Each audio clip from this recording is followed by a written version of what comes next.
It's likely that 80% of you are unfamiliar with these historical events of the Vietnam War. An important fact about the A-4 Skyhawk that is rarely told. From the outset, this aircraft was considered simple and lacked any distinctive features. It was not supersonic and lacked the latest weapons and systems. And oddly enough, it was this simplicity that became the main advantage, thanks to which it not only outlived its peers but also remains relevant to this day. It is a legend. It's Douglas A-4 Skyhawk.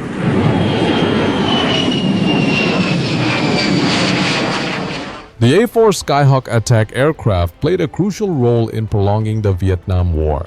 It helped the U.S. Marine Corps maintain its position and wear down the opposing forces. The A-4's relentless bombing campaigns weakened North Vietnam's resolve and created significant challenges for both North Vietnamese soldiers and the Viet Cong.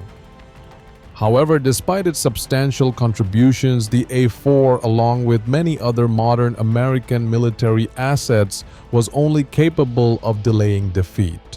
A prime example of its effectiveness was the A-4 Skyhawk's crucial support, which enabled the U.S. Marines to withstand a fierce North Vietnamese Army assault on the Con Thien base on May 8, 1967. The intense fighting at Con Thien was not accidental, it was the direct result of a high-level strategic clash. General William Westmoreland, commander of the Military Assistance Command Vietnam, championed a search and destroy strategy. He pushed for a strong static defense just south of the DMZ, or Demilitarized Zone, to block People's Army of Vietnam PAVN infiltration into Quang Tri Province. This vision clashed with the Marine Corps' traditional doctrine of mobile warfare, fiercely advocated by Lieutenant General Lewis Walt, commander of the 3rd Marine Amphibious Force. Walt argued that tying down his elite troops in fixed positions would make them vulnerable targets. Ultimately, Westmoreland's strategy prevailed. Under pressure from Secretary of Defense Robert McNamara, the Marines were ordered to establish a line of fortified outposts, including Con Thien, Jiolin, Cam Lo, and Khe Sanh. This defensive chain, part of the ill-fated McNamara Line, created exactly the scenario Walt had feared: isolated garrisons that the PAVN could besiege and pummel with long-range artillery hidden safely across the DMZ. The Marines on the ground were now fixed targets in a deadly artillery duel. This strategic reality created an absolute non-negotiable dependency on one thing: immediate, precise, and overwhelming close air support. The stage was set for the A-4 Skyhawk to prove its worth. The A-4 Skyhawk was designed by Douglas aircraft designer Ed Heinemann. His philosophy was to strip away complexity and weight, resulting in the smallest, lightest, and most straightforward jet attack aircraft possible. The result was a masterpiece of lethal efficiency. The A-4 was not the fastest or most technologically advanced aircraft in the U.S. inventory, but it was perfect for the gritty work of supporting ground troops. Its delta-wing design provided excellent low-speed handling and stability, crucial for accurate weapons delivery in the chaos of a firefight. It was tough, capable of absorbing significant punishment and still bringing its pilot home. Its simple systems made it easy to maintain at forward air bases like Da Nang and Chu Lai, ensuring a high sortie rate. Most importantly, for an aircraft of its diminutive size, it could carry a staggering payload of up to 900 to 900 pounds of ordnance on its hard points. This arsenal was a terrifyingly versatile toolkit for the Marine aviators. They could load their Skyhawks with a mix of Mk-82 Snake-Eye bombs. These 500-pound bombs were fitted with high-drag fins that deployed after release, slowing the bomb's descent. This was a critical innovation, allowing the A-4 to perform low-level bombing runs, release its payload, and pull away before the blast, all while maintaining pinpoint accuracy. They were devastating against trenches, bunkers, and troop formations. Zuni rockets fired from pods. These 5-inch rockets provided a massive shotgun-like blast effect, ideal for saturating an area and suppressing enemy fire during a Marine counterattack. Napalm canisters. Perhaps the most feared weapon, napalm could engulf bunkers and trench lines in an inferno, psychologically shattering enemy morale while being brutally effective at clearing fortified positions. Twin 20 mm cannons with 100 rounds per gun. The cannons were the pilot's surgical tool for strafing runs targeting specific machine gun nests or anti-aircraft positions that threatened the Marines below. This combination of a capable airframe, a versatile payload, and the ingrained Marine ethos of air-ground integration made the A-4 Skyhawk the definitive close air support platform of the DMZ. In the pre-dawn darkness of May 8, 1967, the PAVN sought to make a statement. Timed to coincide with the anniversary of the French defeat at Dien Bien Phu, 2 battalions of the elite 812th Regiment prepared to overrun Con Thien. Their intelligence was flawed. They believed the outpost was primarily defended by less reliable South Vietnamese troops. They were unaware that 2 reinforced companies of the 1st Battalion 4th Marines now held the line. At 2:55 a.m., the sky lit up. A furious 300-round bombardment of mortars and artillery slammed into the firebase designed to pin down the defenders.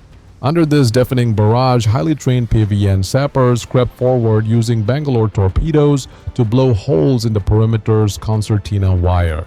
At 4:00 a.m., the main assault force surged forward, pouring through the gaps with AK-47s, RPGs, and for the first time against Marines' flamethrowers. The attack struck the northern perimeter held by Captain John Jewell's company. Bunkers collapsed, communications were severed, and the Marines found themselves in a desperate close-quarters battle for survival. Many of their new M16 rifles jammed in the heat of the fight, forcing them to use them as clubs or discard them entirely. The situation was critical. It was in this moment of crisis that the call went out, air support now. From the airfields at Da Nang and Chu Lai Marine, A-4 Skyhawks were already scrambling. Guided by a forward air controller FAC, either on the ground or circling above in a light observation plane, the Skyhawk pilots became the fire base's salvation. They rolled in one by one, their jet engines a welcome scream that cut through the cacophony of battle.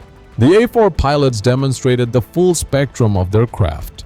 They executed steep dive bombing runs, their sights locked onto the red pennant flags the PAVN used to mark their penetration routes. A stream of snake-eye bombs walked right up to the perimeter wire, obliterating the follow-on waves of PAVN soldiers massing for the next push. The ground shook as the bombs turned the open terrain into a cratered hellscape, denying the enemy any cover. Where PAVN troops had managed to get inside the wire and were engaging the Marines in the trenches, the Skyhawks switched tactics. They swooped low, unleashing canisters of napalm that washed over the contested ground, stopping enemy advances cold and giving the hard-pressed Marines a vital moment to regroup. Immediately following the fire, other A-4s would make strafing runs with their 20mm cannons, suppressing enemy machine gunners and allowing Marine reinforcements, including engineers armed with reliable M14s, to plug the gaps in the line. The air support was relentless and perfectly synchronized with the fight on the ground. The pressure it took off the defenders cannot be overstated. It allowed the surviving M48 Patton tanks on the perimeter to maneuver and fire their devastating anti-personnel beehive rounds. It gave wounded leaders like Captain Jewell the breathing room to organize a counterattack. By daylight, the assault had been broken. The PAVN withdrew. The Marines had held, but the cost was high: 44 killed and 110 wounded.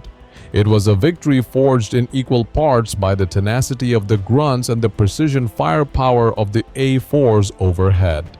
The May 8th attack was not an isolated event but the opening act of a prolonged siege. For the rest of 1967, Con Thien and the surrounding fire bases were subjected to an almost daily torrent of PAVN artillery fire. During a period in September, over 1,000 rounds a day slammed into the small outpost. Here, the A-4 Skyhawk's role evolved from emergency response to a sustained campaign of attrition. Skyhawk pilots flew countless missions on a new dangerous hunt counter battery fire.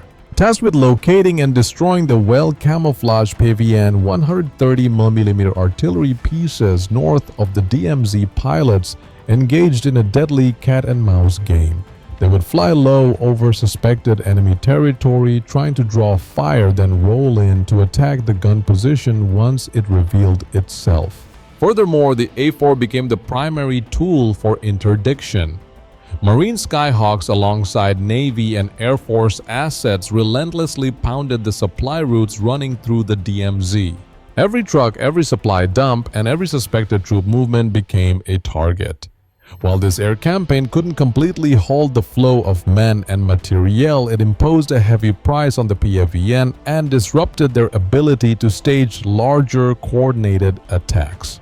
Throughout Operations Hastings Prairie and Buffalo, the major Marine counteroffensives in the area, the A-4 was a constant presence.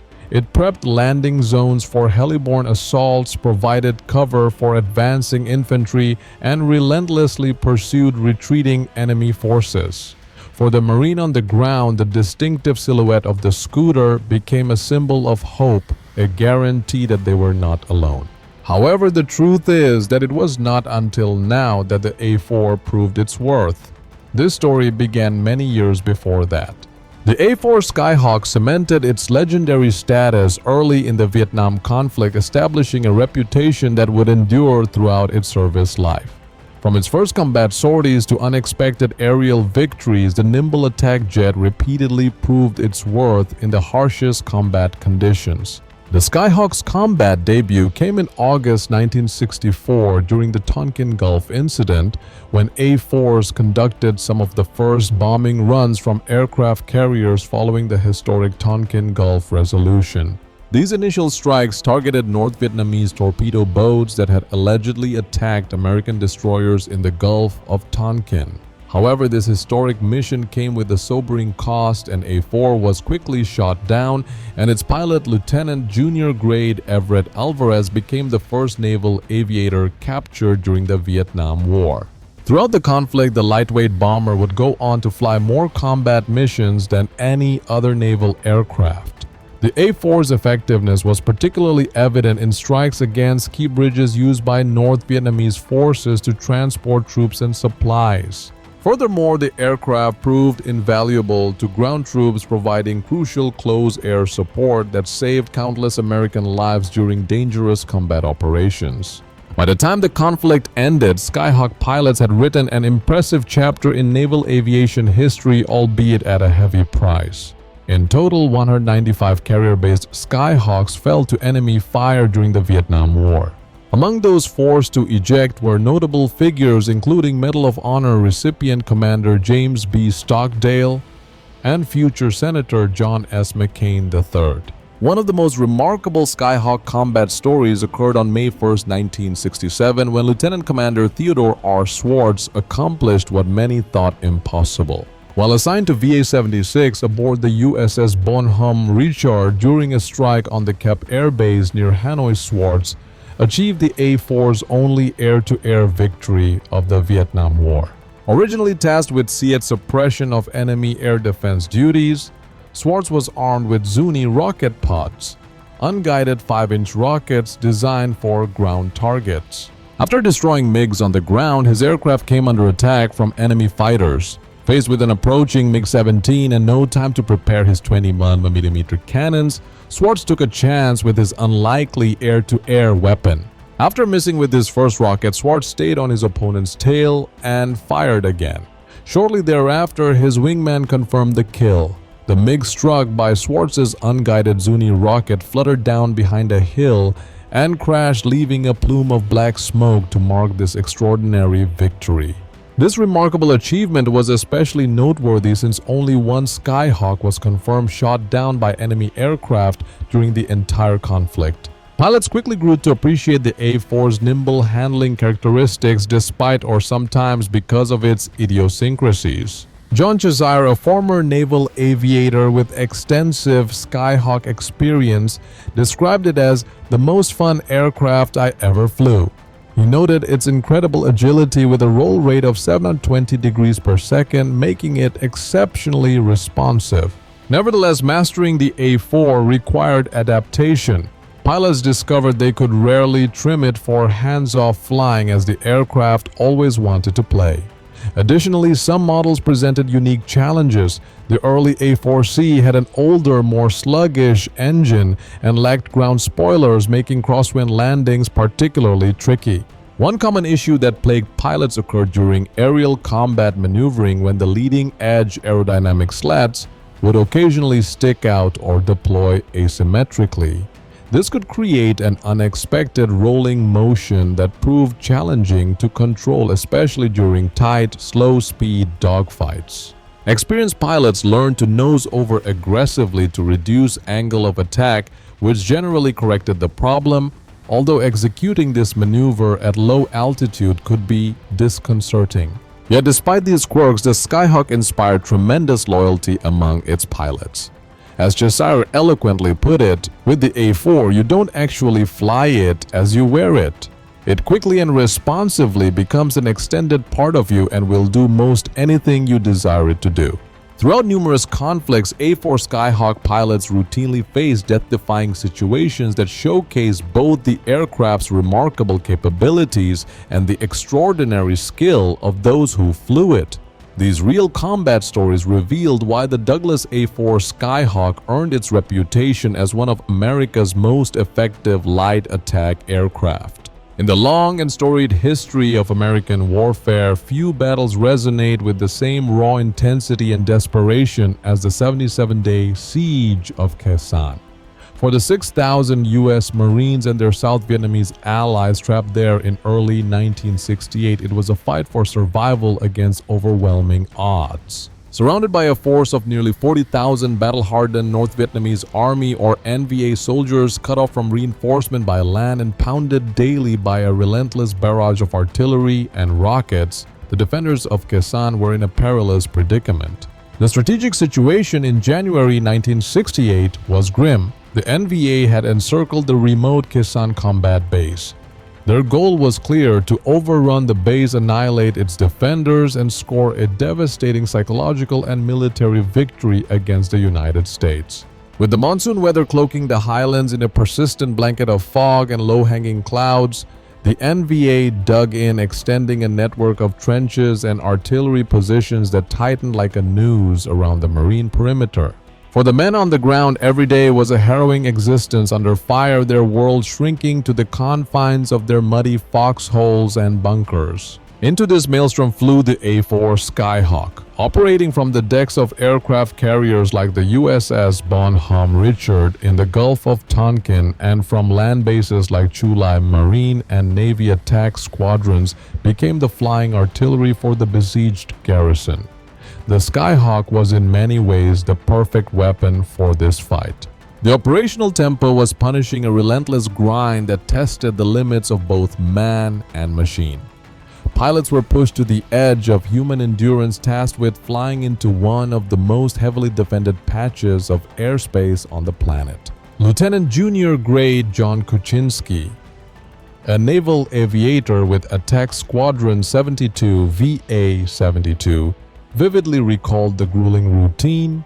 We went every day for about a month to Khe Sanh, with each pilot flying 2 sorties a day. This wasn't a simple flight.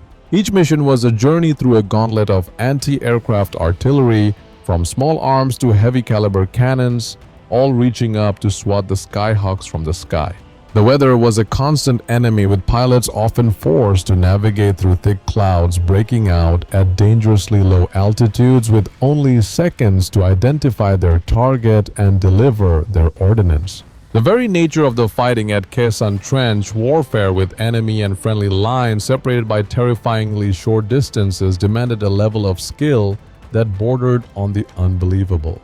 This was the world of danger close air support, the most demanding mission a pilot can fly, where the slightest error means killing the very troops you are trying to save. In these moments, the synergy between the A-4's nimble handling and the pilot's nerves of steel was paramount. NVA forces had advanced through their trench system and were poised to overrun a Marine position. The fighting was desperate, with enemy soldiers a mere 75 meters, less than the length of a football field, from the Marines' foxholes. A forward air controller on the ground, his voice strained with urgency over the radio, called for an immediate airstrike on the attackers. For the inbound Skyhawk pilots, the task was immense. Following the FAC's instructions, they watched as the Marines marked their forward line with red panels and colored smoke. Their attack profile would be a steep dive through the clouds, emerging into a chaotic scene of smoke explosions and tracer fire.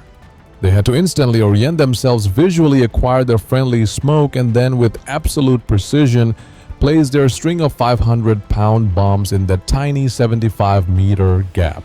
This was not done with GPS or laser-guided munitions. This was Ironsides bombing, relying on instinct, experience, and an unwavering hand on the control stick. As they dove, enemy anti-aircraft fire erupted around them, forcing them to jink and weave while still keeping their aim true. The immense pressure, knowing that dozens of American lives depended on their accuracy, was a weight heavier than any bomb. The 77-day Siege of Khe Sanh was ultimately broken not by a ground assault but by the relentless and overwhelming application of American air power. And at the very heart of that effort was the A-4 Skyhawk. It proved to be more than just an effective aircraft. It was the right aircraft at the right time. Its story at Khe Sanh is a powerful testament to a brilliant design, but even more so, it is a monument to the pilots who flew it, men who day after day willingly flew into the jaws of death to protect their brothers on the ground, cementing the A-4 Skyhawk's legacy as one of America's most revered combat aircraft. The 1982 Falklands War stands as one of the most dramatic demonstrations of the Skyhawk's capabilities, showcasing the courage and ingenuity of Argentine pilots who wielded the aircraft against a formidable British naval task force. Argentina's fleet of 48 A-4 Skyhawks, comprising A-4B, A-4C, and A-4Q variants, became the backbone of their air operations during the conflict. Operating under severe constraints, these pilots flew at extreme low altitudes, often skimming just above the waves to evade sophisticated British radar systems and the highly maneuverable Harrier jets. This low-level flight profile, while perilous, allowed them to approach British ships with a degree of surprise, maximizing the impact of their attacks. Despite their bravery, the cost was staggering. Of the 48 Skyhawks deployed, 22 were lost, representing nearly half of Argentina's fleet. These losses were a testament to the intensity of the conflict and the risks taken by pilots who often flew without the benefit of escort fighters or advanced electronic countermeasures. Yet their efforts yielded devastating results. Argentine A-4s were responsible for sinking the British destroyer HMS Coventry and the frigate HMS Ardent, while inflicting severe damage on several other vessels, including the destroyer HMS Glasgow and the frigate HMS Antelope. These strikes underscored the Skyhawk's ability to deliver precise and lethal payloads, even in the face of overwhelming defensive firepower. The courage of these pilots, many of whom undertook what were essentially suicide missions, remains a poignant chapter in the aircraft's storied history.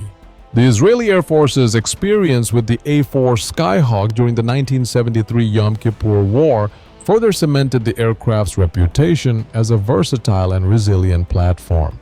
Caught off guard by a coordinated surprise attack from Egypt and Syria, Israel faced a dire situation with Soviet-supplied surface-to-air missile SAM systems posing a significant threat to its air operations. Early in the conflict, Israeli Skyhawks suffered heavy losses to these advanced SAMs, particularly the SA-2, SA-3, and SA-6 systems, which blanketed the battlefields of the Sinai Peninsula and the Golan Heights. However, the Israeli Air Force's ability to adapt quickly turned the tide. Israeli pilots developed innovative tactics to counter the SAM threat, including low-level ingress routes and rapid coordinated strikes that overwhelmed enemy defenses. Over the course of the war, Israeli A-4s flew more than 1,000 combat sorties, providing critical close air support to ground forces and striking key enemy targets. These missions were instrumental in halting Arab armored advances, particularly on the Egyptian front, where Skyhawks targeted tank columns and fortified positions with devastating precision. Israel's success with the Skyhawk was not solely due to pilot skill, but also to extensive modifications that transformed the aircraft into a more lethal and capable platform. Upgraded avionics, including improved navigation and targeting systems, enhanced the A-4's accuracy in ground attack roles. The addition of more powerful engines and increased fuel capacity extended its range and endurance, allowing it to operate effectively over the vast battlefields of the Middle East. Furthermore, the integration of advanced weaponry such as precision-guided munitions and cluster bombs made the Skyhawk a formidable tool for disrupting enemy offensives. These adaptations ensured that the A-4 remained a cornerstone of Israel's air strategy even as newer, more advanced aircraft entered service. Beyond major powers like the United States and Israel, the A-4 Skyhawk found a home in the air forces of smaller nations where its simplicity, reliability, and low maintenance requirements made it an ideal choice for operations in challenging environments. Kuwait, for example, relied on its A-4KU Skyhawks to defend against Iraqi border incursions in the years leading up to the 1990 Gulf War. These aircraft, tailored for Kuwait's needs with enhanced avionics and weaponry, provided a credible deterrent against a much larger adversary. Their ability to operate from austere airfields and deliver precise strikes was critical in a region where infrastructure was often limited. Similarly, Malaysia's A-4 PTM Skyhawks played a vital role in counterinsurgency operations during the late 20th century. Operating in dense jungle terrain where visibility and navigation posed significant challenges, Malaysian pilots used the Skyhawk's agility and low-altitude capabilities to target communist guerrilla strongholds. The aircraft's ability to carry a diverse array of ordnance from bombs to rocket pods allowed it to adapt to the fluid and unpredictable nature of jungle warfare. Its rugged design and ease of maintenance further ensured that it could sustain operations in remote areas with minimal logistical support. In Indonesia, the Skyhawk proved equally invaluable during the conflict in East Timor. Operating from rudimentary airstrips, Indonesian A-4s conducted ground attack missions with remarkable effectiveness, leveraging the aircraft's ability to deliver ordnance with pinpoint accuracy. The Skyhawk's compact size and robust construction allowed it to operate in environments where larger, more complex aircraft would have struggled. This adaptability made it a lifeline for nations with limited resources, enabling them to project air power in ways that would have otherwise been impossible. The enduring success of the A-4 Skyhawk can be attributed to its ingenious design, which prioritized simplicity, reliability, and versatility. Developed in the 1950s, by Douglas Aircraft Company under the leadership of legendary designer Ed Heinemann, the Skyhawk was conceived as a lightweight carrier-based attack aircraft capable of delivering nuclear and conventional payloads. Its small size, earning it the nickname Heinemann's Hot Rod, belied its potent capabilities. Powered by a single turbojet engine, the A-4 was nimble and cost-effective, making it an attractive option for nations seeking to maximize their air power on limited budgets. The Skyhawk's airframe was designed for durability with a reinforced structure that could withstand the rigors of low-level flight and combat operations. Its delta wing configuration provided excellent maneuverability, while its compact size allowed it to operate from small aircraft carriers and makeshift runways. The aircraft's maintenance requirements were minimal thanks to a design that emphasized accessibility and ease of repair. This was particularly appealing to smaller air forces which often lacked the extensive support infrastructure required by more complex aircraft. Long after its frontline combat days ended, the Douglas A-4 Skyhawk continues its remarkable journey, transforming from feared attacker to valued trainer and aggressor aircraft. Remarkably, nearly 7 decades after its 1954 first flight, A-4 Skyhawks remain operational with the Argentine Air Force and Brazilian naval aviation. Argentina flies the modernized A-4AR Fighting Hawk variant featuring the AN/APG-66V2 radar alongside their OA-4ARs in fighter trainer roles. Brazilian Navy operates upgraded AF-1B single-seaters and AF-1C two-seaters modernized by Embraer. The Skyhawk's nimble performance made it ideal for simulating enemy MiG-17s in dissimilar air combat training. At the Navy's Top Gun school, instructors Jester and Viper flew A-4s as adversary aircraft until 1999. Their exceptional maneuverability, approaching a 1:1 thrust-to-weight ratio when stripped of non-essential equipment, enabled them to outperform larger fighters like F-4 Phantoms and F-14 Tomcats. Presently, several companies operate Skyhawks for military training. Top Aces flies upgraded A4Ns with cutting-edge AESA radar and IRST sensors. Draken International maintains 11 former Royal New Zealand Air Force A4s. These contractors provide crucial aggressor training for modern air forces. The Skyhawk's endurance stems from its reliability, adaptability, and cost-effectiveness. Operational costs of only $3,000 per flight hour versus $42,000 for an F-15 make it economically viable. Throughout its life, the A-4 has fulfilled diverse roles from Blue Angels demonstration aircraft 1974 to 1986 to adversary trainer, proving itself the most fun aircraft many pilots ever flew. The A-4 Skyhawk's legacy is defined by its unmatched adaptability, proving that simplicity and reliability often outshine raw power. Designed as a lightweight, no-frills attack aircraft, it excelled where more advanced jets faltered, particularly in the demanding close air support missions of the Vietnam War. Its ability to deliver precise, devastating strikes under fire saved countless lives, from the besieged Marines at Con Thien to the defenders of Khe Sanh. Beyond Vietnam, the Skyhawk became a global workhorse, with Argentina using it to devastating effect in the Falklands War, Israel adapting it to counter SAM threats during the Yom Kippur War, and smaller nations like Kuwait and Malaysia relying on its versatility for defense and counterinsurgency. Even after retiring from combat, the A-4 found new purpose as a trainer and aggressor aircraft, its agility making it ideal for simulating enemy fighters in programs like Top Gun. Today, modernized variants still fly, a testament to its enduring design. The Skyhawk's true brilliance lay in its ability to evolve, whether through pilot ingenuity, tactical adjustments, or structural upgrades, ensuring its relevance across decades and conflicts. More than just a machine, it became a symbol of resilience, trusted by those who flew it and feared by those who faced it. In an era of ever more complex weapon systems, the A-4 stands as a reminder that effectiveness, not sophistication, defines greatness in military aviation. Its story is one of triumph through simplicity, cementing its place as one of history's most iconic attack aircraft.